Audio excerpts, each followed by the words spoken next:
Hello students, let us go through the play of grade 9, that is If I Were You by James Douglas.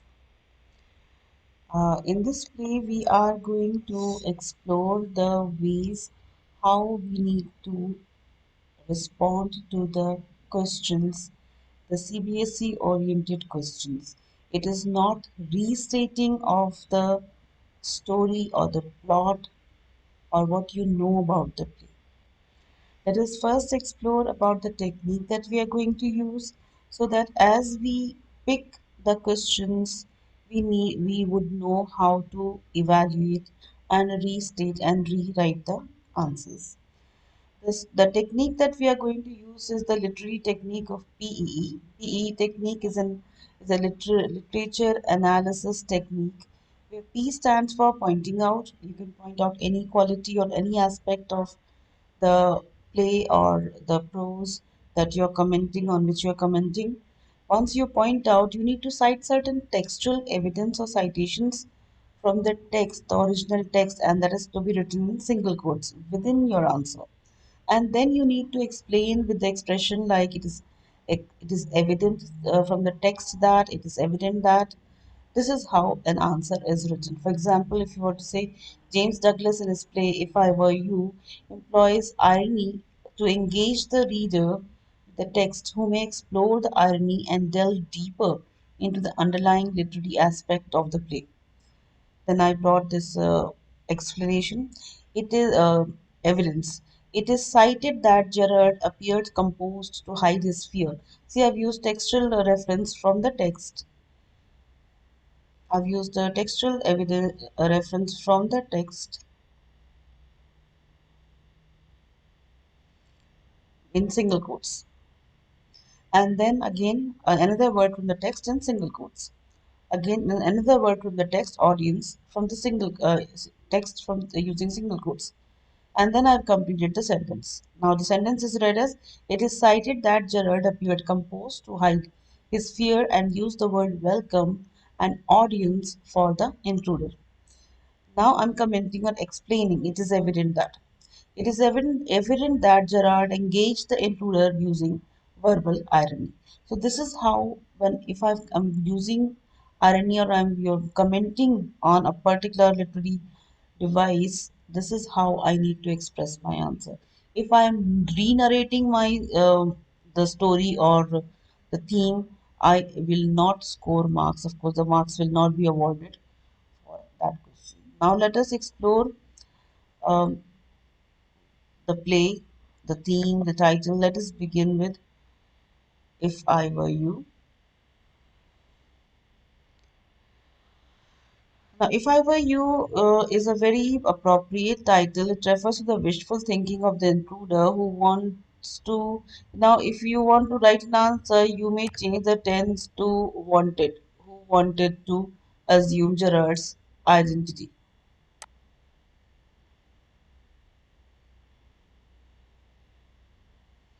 In order to escape the law. His idea of eluding the police was living on a borrowed identity remains unfulfilled as he is trapped by Gerard now and outwitted before he can end Gerard's life assume his identity. Now over here you can very well notice that the answer is written in present tense.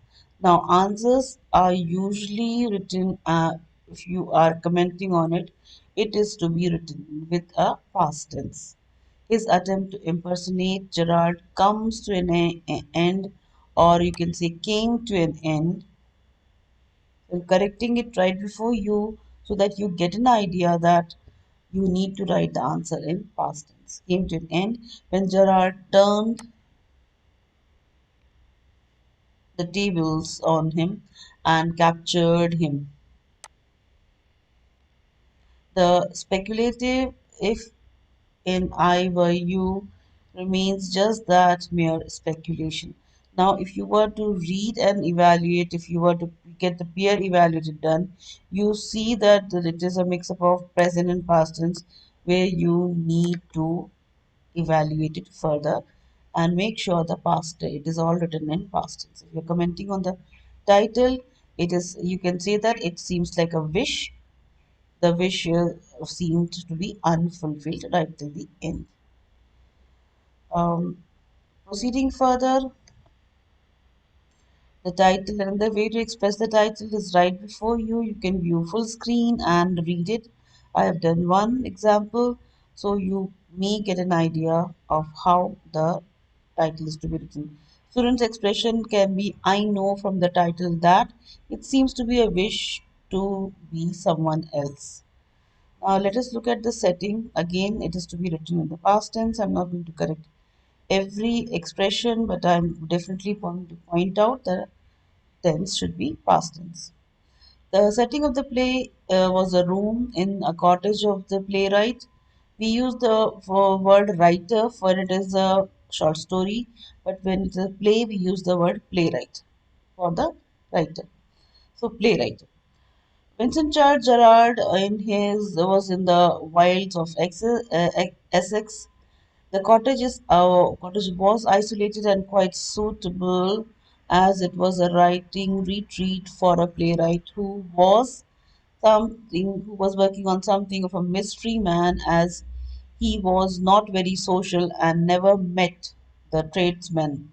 It was also quite suitable as a hideout for a criminal on the run. You can see that as I read out, I changed the tense to past tense. So about commenting about the setting, you may have your own comments. Then writing another way of commenting or writing an introduction is that if I were you, written by James Douglas, is an interesting play. If now over here is can be used because you are commenting on the play. If you are commenting some aspect of the play, like writing about the story, then you may go to past tense. About the theme it is filled with mystery, suspense, surprise, and humor. It is a story where an intruder intended to kill Gerard and impersonated and who wanted to impersonate him to escape the law, but the tables are turned on him and he was trapped due to Gerard's presence of mind. The play thus brings out that intelligence and presence of mind can help us come out of the most difficult situations. The theme over here, if you were to look at it, the theme of the play emphasized the significance of intelligence and presence of mind, cool headedness in situations of crisis. Panic complicates the matters, the cool temperament can help one wriggle out of the tight corners with great ease. For example, the criminals who masterminded the most deceitful crimes can also be outwitted because they have a fear of getting detected and caught by the law. Hence, the tactful planning and handling of a situation can trap even the so-called smartest criminals. Now, in this play, James Douglas has used irony, verbal irony, especially to trick the intruder or also to engage the reader. For example, the intruder was welcomed. Now, most probably, a person holding a revolver may not be welcome, but in order to hide his fear, he welcomed him, and that caused a little confusion in the mind of the intruder. So, this is one aspect of the that you can comment with regard to the theme. Another way to state the theme of the play is that the theme of the play emphasizes the need of retaining one's presence of mind, cool-headedness in situations of crisis, and panic definitely complicates the matter. It was his cool temperament that had put the criminal in a tight corner. Criminals are mastermind, but you can always outsmart them by using certain techniques which may uh, overcome their smartness. Now, the underlying message over here is overtone of that overconfidence can be disastrous. Okay, one should never consider oneself smarter than the opponent. It is one area where you should always consider your opponent smarter, not yourself as the smartest. So, always keep the eyes open for any kind of uh, counterattack. Over here, Gerard is no match for him, but he tries his level best to overpower him. The play also conveyed that intelligence, the presence of mind, and cool headedness can help a person to overcome the greatest or the gravest of all problems. Looking at the character of the intruder and Gerard, there are techniques of writing a character analysis. First, you need to do your rough work of what does the character do, what does the character say, what does the character feel, what do people say about the character, and then what is your opinion about the character. Now, over here, let us see that if we have considered all the aspects, now this is a quality sample that is before us. The intruder is a villainous scoundrel, a confirmed criminal who makes intriguing plans to dodge the police. Over here, the textual citation is hardly used. It is more of a comment. So, if we were to use the PE technique that James Douglas in his play If I Were You projects a villainous intruder in the play who dodges the police. It is evident that his evil intentions and crafty plans to achieve the aims proved to be futile. It can be commented that cold blooded and cruel attempts made him a hardcore criminal to have his own selfish gains, but his wickedness could not sustain him for long. Now, I tried restating the first paragraph using the PEE technique. Try writing in that manner so that you may be able to score better marks. Again, let me read the second paragraph. I will try my level best to apply the PE technique as I read the paragraph. The intruder is a criminal who was been eluding a police over and since has killed a cop. Okay, um, uh, now since it's a continuation, I will not use the playwright's name, and I will come to the pointer. The criminal was a murderer. It is evident that in order to escape from the police, he killed a cop. It can be said that having no sense of remorse for the crime he had committed, he sank further into the crime or criminal activities, committing more heinous crimes.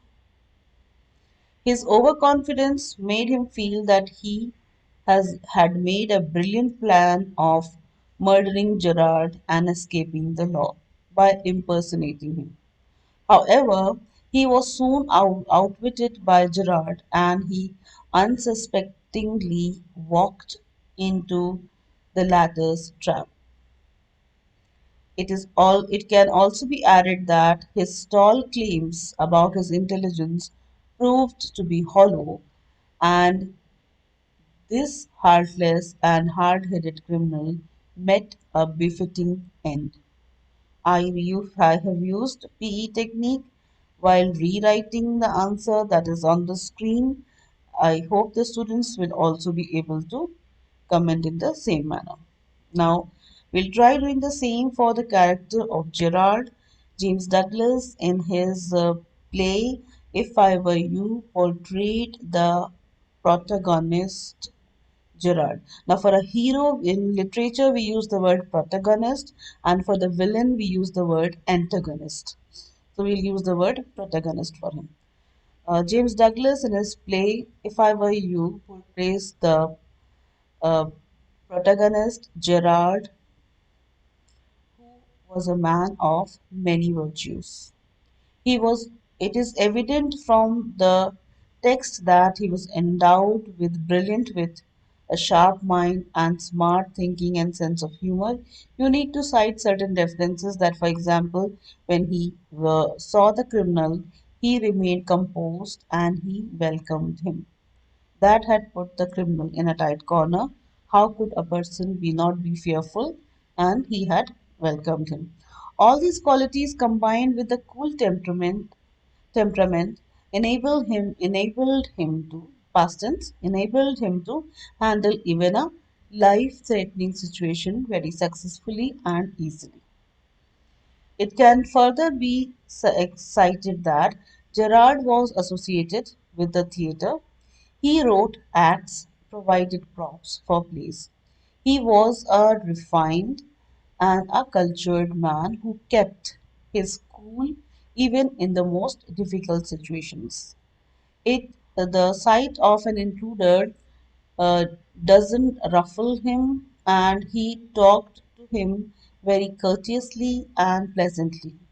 His sense of humor is commendable, as his sense of humor irritated the intruder numerous times. Instead of saying many times, you can bring in a qualitative vocabulary, saying quality vocabulary, saying using the word numerous times.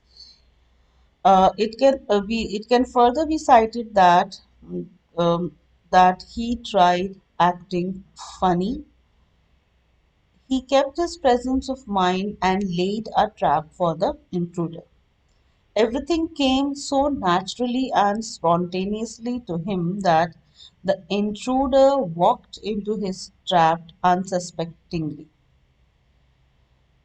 It can be concluded about Gerard's character that he was an intelligent person, not only that he outwitted the intruder but saved his own life.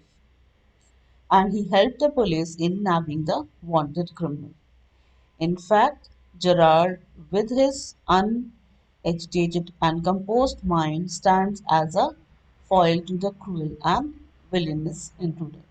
Now, you must have understood how the PE technique was employed over here and how present tense was changed to past tense, and the character sketch was developed. The humor in the play, though the play deals with criminal and playwright caught unawares, there's a thread of humor in the very texture of the play. The humor is neither boisterous or unnatural, it is refined and subtle. That means the undertone, it runs somewhere, below the text where a person who's really engaged with the text will understand, yes, there is some humor running. A person who is just reading at the surface level will fail to identify humor. The cool headedness and the presence of mind takes him out with such witty and sarcastic remarks that the criminal feels irritated and the audience feels amused. When the intruder asks about himself rather than panicking, he says that he's happy and that he has a sympathetic audience. So now he wanted the intruder to be his audience, and that is how he had commented in a very humorous manner. When the intruder proposed to live in that cottage, Gerard said that he was shocked that he was not invited there. Talking about the intruder's looks, Gerard remarked that you are particularly decorative. Such humor runs throughout the play and makes it a gripping and amusing drama. Now, he used the word decorative because he used to deal with the play and props, especially props were used for decorating a character. Now, you can see that is a very summarized way of writing a humor which will not fetch good marks in the CBSE examinations. So, how can we rewrite using the PE technique? Now, there's one answer written uh, right on the screen, so that let us analyze the answer.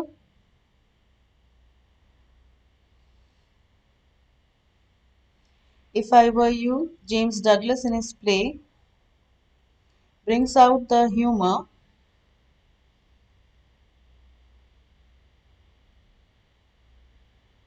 and I believe this is fine.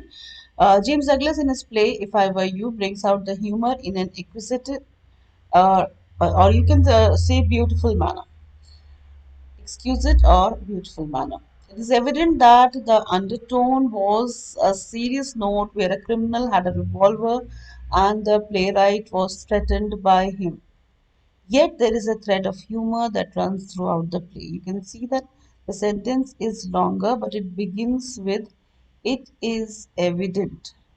Now, where is it evident? It is evident from the text. You need to use these kind of expressions to show that you're commenting on the literature, you are not restating the story. Then you need to bring in some, if it is an extrapolatory question, extrapolatory means you need to add your opinion, I think, I feel, I believe. Then you may bring in the words of I think, I feel, and I believe. I strongly believe that humor is neither boisterous nor unnatural. We can see that we have read this sentence a little earlier where it was written in a very dull manner, but right now it is built in or woven as an opinion. It is refined and subtle. Again, you are explaining with certain evidence. It is evident that Gerard's cool-headedness and presence of mind made him come out with such witty and sarcastic remarks that annoyed the intruder and amused the intruder. Now you can see that we have to write in the past tense. Moreover is a word for transition or additional information. Moreover, when after the comma, it should be in the lowercase. When the intruder asked him to talk about himself, rather than panicking, he said that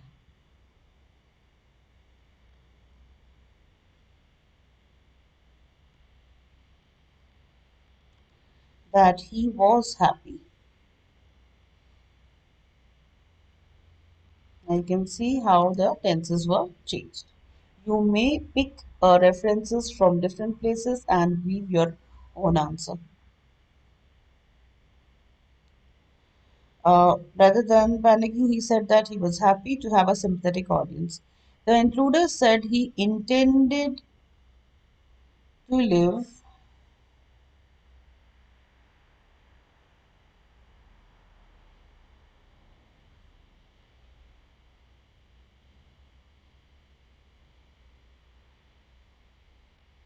intended to live in his cottage.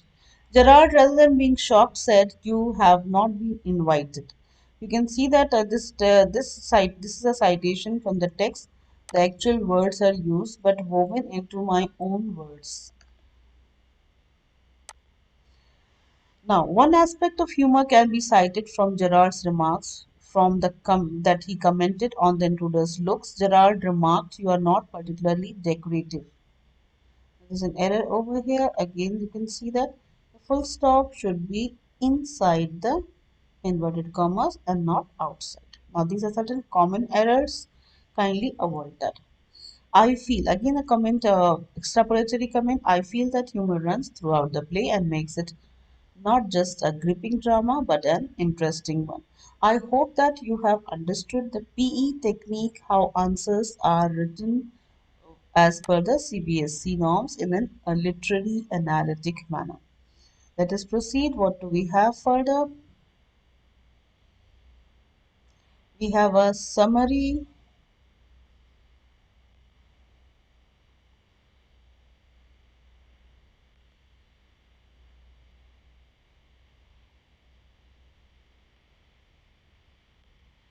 and excuse me, children.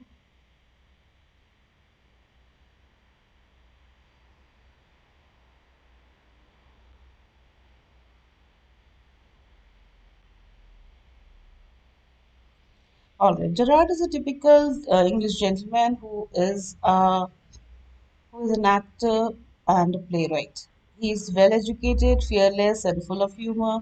The play opens with Gerard answering a phone call, which is from a client uh, to whom he has promised to deliver the props for rehearsal. He is busy packing for travel in his connection where an intruder, falsely dressed as with an overcoat and a soft hat and carrying a revolver in his hand, surprises him from behind. But Gerard keeps his cool and tries to figure out who the intruder was. And when the latter threatened him with the dire consequences if he questioned if his questions are not answered. Now you can see that the intruder was more interested in the questions rather than anything else. Why? Because he had already planned out that he will take up someone else's identity. However, the intruder declared that he was not there to tell him about himself but to know personal details about Gerard.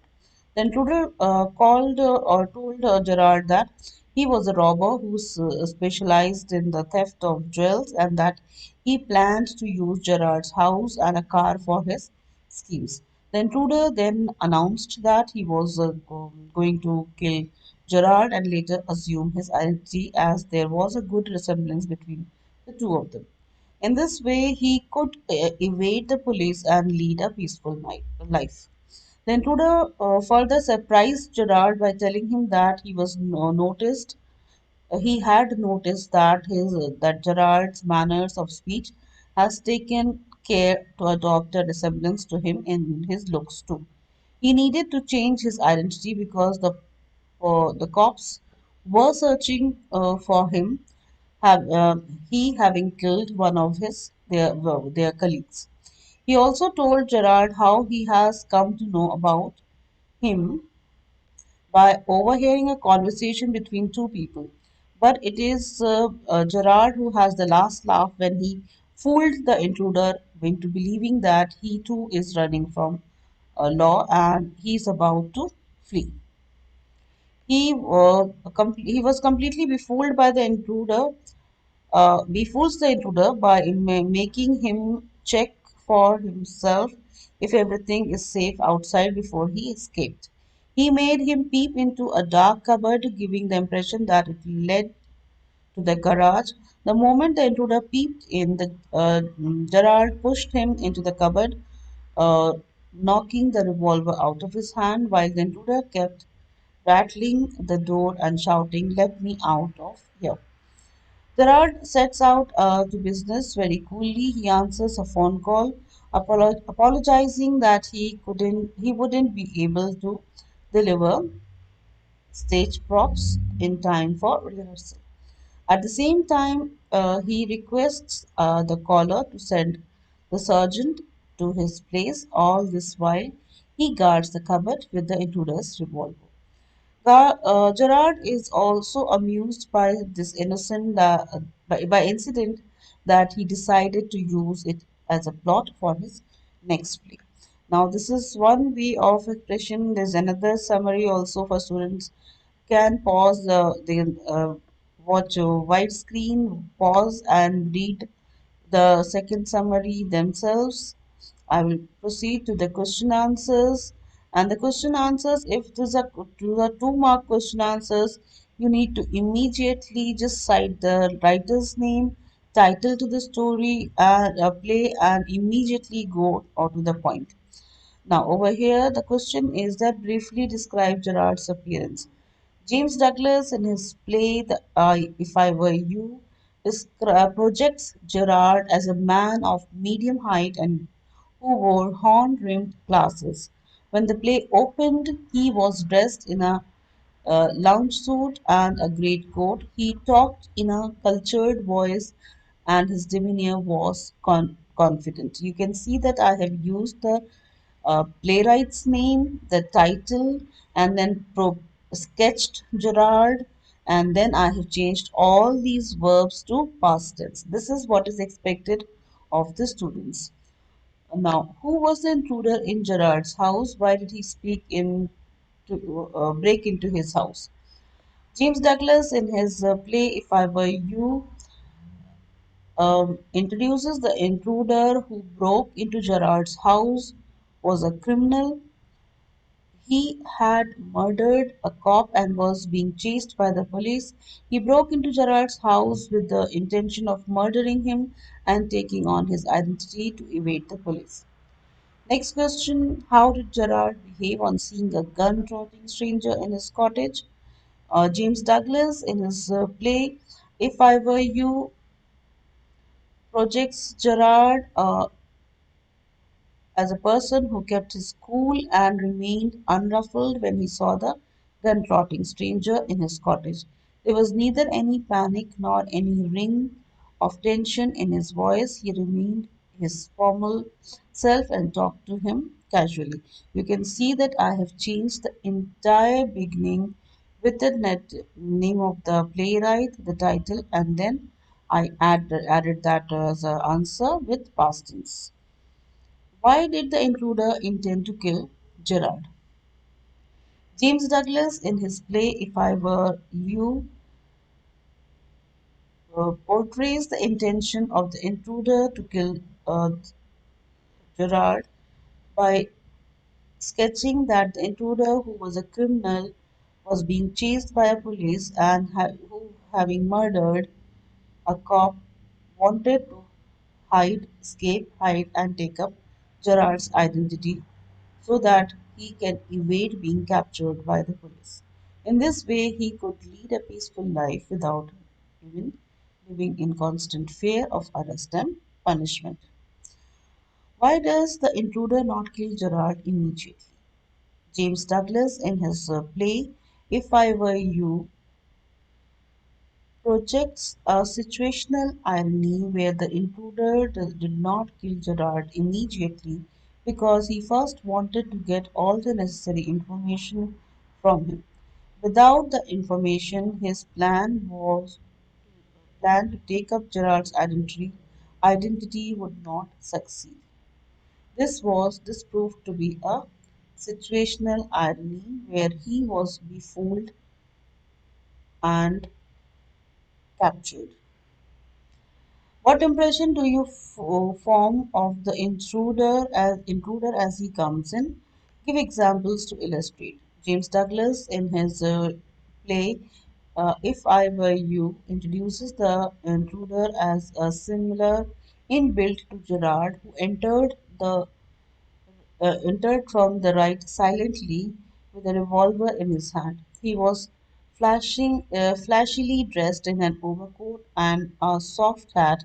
He seemed to be a dangerous person as he was carrying a pistol and threatened Gerard. He claimed to have killed a cop. He was mean, heartless, and crafty for the plans to kill Gerard and assume his identity in order to escape the police. He was overconfident because he claimed that Gerard was no match for him. You can see that I have brought in one introduction line and I have changed all the tenses in the sentence. You will soon stop being smart. You Why did intruder think that Gerard was being smart? The intruder thought that Gerard was being smart or clever or like I need to begin with the playwright's name. The playwright James Douglas in the play If I Were You introduces the intruder who thought that Gerard was being smart or clever and factitious because he did not show any fear at the sight of an armed man who entered his house and threatened him. To the contrary, he was giving the intruder smart answers to his questions. How did the intruder threaten Gerard? James Douglas, in his play If I Were You, uh, portrays the intruder who threatened Gerard by saying that he would soon stop being smart, he would make Gerard crawl. I want to know a few things. See, what sort of information did the intruder want from Gerard? James Douglas, in his play If I Were You, portrays a situation where the intruder wanted personal details from Gerard. For example, where he lived, what was his Christian name, whether he had a car, and whether people visited him. All this information was necessary for the execution of his plan to dodge the police by killing Gerard and taking on his identity. Why did the intruders say they can't hang him twice? James Douglas, in his play If I Were You, brings out a startling remark where the intruder said that because he was already wanted for having murdered a cop, if He managed to kill Gerard. His plan, as per his plan, he was later arrested. It would not matter to the punishment for this murder too would be a hanging. That could be a hanging. A person cannot be hanged twice. Now you can see that in these answers I have used only an opening line or an introductory line using the playwright's name, the title to the play, and I have written exactly the same answer that is there, changing the tense to past tense. Here I have not used the PEE technique because the short answers which are of 2 marks, you may go ahead with restating. But when it is of 3 marks and 5 marks, PEE technique is a must. I hope the students will understand and employ it in their writing. Thank you so much for your kind attention.